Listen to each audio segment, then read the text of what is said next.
Ebrahim Raisi became Iran's president in 2021 after years as a powerful judge. Known for his strict conservative views, Raisi was closely aligned with Iran's supreme leader. As president, he faced economic troubles, widespread protests in 2022, and growing unrest. His government responded harshly to dissent, making him a controversial figure. Many believed Raisi might one day become supreme leader, the highest authority in Iran. He represented Iran on the world stage, especially in tense negotiations over the country's nuclear program. Raisi's presidency was marked by tough stances against Western pressure and a focus on projecting strength. His sudden death at age 63 shocked Iran and the world. The country was already facing internal and external challenges. Now, Iranians and global leaders are left asking, what happened and what comes next? The loss of a sitting president is rare and destabilizing. For Iran, it comes at a critical moment of uncertainty. The world is watching to see how Iran will respond. On May 19, 2024, President Raisi traveled through Iran's East Azerbaijan province with top officials. Earlier that day, he met Azerbaijan's president to open a new dam, a symbol of regional cooperation. Raisi's group flew in 3 helicopters. Only 2 landed safely. His helicopter vanished in the mountains, sparking immediate concern. Hours passed with no news, and anxiety grew across the country. On board were Foreign Minister Hossein Amir-Abdollahian, a provincial governor, a senior cleric, and crew. All perished in the crash. The government confirmed the deaths, declaring 5 days of national mourning. Flags were lowered, and the nation paused to honor its lost leaders. The tragedy left Iran without its president and foreign minister in a single moment. The shock was felt nationwide. The crash marked a somber turning point for Iran's leadership. The country braced for uncertainty. The world took notice of the sudden power vacuum. Iran's future was now in question. The crash happened in treacherous weather: thick fog, heavy rain, and steep mountains. Search teams faced near impossible conditions: poor visibility, mud, and dense forests. Helicopters couldn't fly safely, so rescuers trekked on foot through the night. Iran requested help from neighboring countries. Turkey sent a drone equipped with thermal cameras, which detected heat at the crash site. Guided by this technology, Iranian teams finally located the wreckage early the next morning. The helicopter was destroyed. There were no survivors. The Red Crescent confirmed the grim news. The search ended in heartbreak, but brought closure to a nation waiting for answers. The tragedy underscored the dangers of flying in such harsh conditions. The rescue effort showed international cooperation, even in crisis. The loss was deeply felt by Iranians everywhere. The nation began to mourn. The world watched as Iran faced a sudden leadership crisis. The focus shifted to what would happen next. The helicopter was a Bell 212, an older American-made model. Iran relies on aging aircraft due to international sanctions, making maintenance difficult. The crash site was remote and rugged, with the helicopter shattered and burned. The violent impact left little hope for survivors. The age of the helicopter and the severe weather were both likely factors. Experts began investigating, but the immediate priority was mourning and stability. State TV interrupted programming for prayers and tributes. The government moved quickly to inform the public and reassure the nation. The tragedy highlighted the risks of outdated equipment under tough conditions. The crash ended hours of uncertainty. Iran's leadership now faced a new crisis. The world awaited the official response. The nation entered a period of reflection and grief. Questions about safety and responsibility lingered. News of Raisi's death drew swift reactions worldwide. Allies like Russia, China, and Turkey sent condolences, calling Raisi a friend. Regional partners and groups supported by Iran, such as Hezbollah and Hamas, also mourned.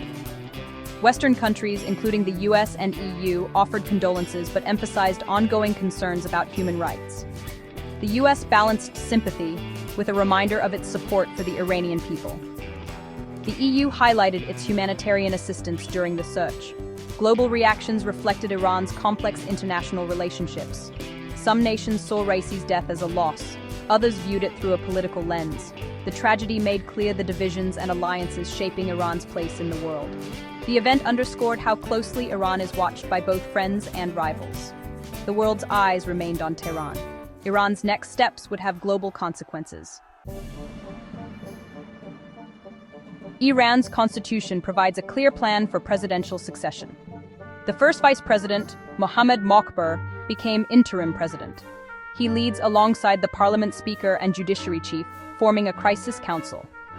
This system ensures continuity after sudden loss. The supreme leader, Ayatollah Ali Khamenei, remains the ultimate authority. Khamenei quickly addressed the nation, urging calm and confirming Mokhber's role. The leadership structure stayed intact, reassuring Iranians and the world. Mokhber's main job: maintain stability and organize a new election. The transition is temporary but critical. All eyes are on Mokhber and the council as they guide Iran through this uncertain period. The supreme leader's influence remains unchanged. Iran's government must now prove its resilience. The countdown to a new election has begun. Iran's constitution requires a new presidential election within 50 days of a president's death. The process starts with candidate registration, but only those approved by the Guardian Council can run. The Guardian Council, a powerful body, vets candidates for loyalty and qualifications. Usually, only a few are allowed on the ballot. The campaign period is short and intense. Candidates must quickly present their ideas and win public support. Debates and TV appearances are key to reaching voters. On election day, Iranians cast their ballots. If no candidate wins a majority, a runoff is held between the top two. The winner serves a 4-year term. The process is designed for speed and stability. The world will watch closely to see who is allowed to run and who wins. The election will shape Iran's future leadership. The outcome will send a message to both Iranians and the world. Raisi's death leaves Iran at a crossroads. He was seen as a possible successor to the aging supreme leader, raising questions about future leadership. In the short term, Iran's main policies are unlikely to change. Real power remains with the supreme leader and the Revolutionary Guard. The upcoming election will reveal which political factions are strongest. The Guardian Council's choices will signal the direction Iran's leaders want to take. Voter turnout will indicate public sentiment. Recent elections have seen low participation. The region is tense, with ongoing conflict and Iran's direct involvement. Leadership changes could affect Iran's role in the Middle East. Other countries are watching for signs of change or continuity. The transition comes at a sensitive time for Iran and its neighbors. The stakes are high for both domestic and foreign policy. Iran's next moves will be closely scrutinized. Raisi's presidency was defined by hardline policies and loyalty to the supreme leader. His government cracked down on protests, drawing international criticism for human rights abuses. He took a tough stance in nuclear negotiations and strengthened ties with Russia and China. Tensions with the US and Israel remained high, culminating in Iran's direct attack on Israel in April 2024. Raisi's sudden death leaves a power vacuum and intensifies competition among Iran's elite. The upcoming election will test which factions hold sway. The process of choosing a new president and eventually a new supreme leader will shape Iran's future. The world is watching how Iran manages this transition. The country faces both crisis and opportunity. Raisi's legacy is one of confrontation and control. Iran's next chapter is about to begin. The outcome will echo far beyond its borders.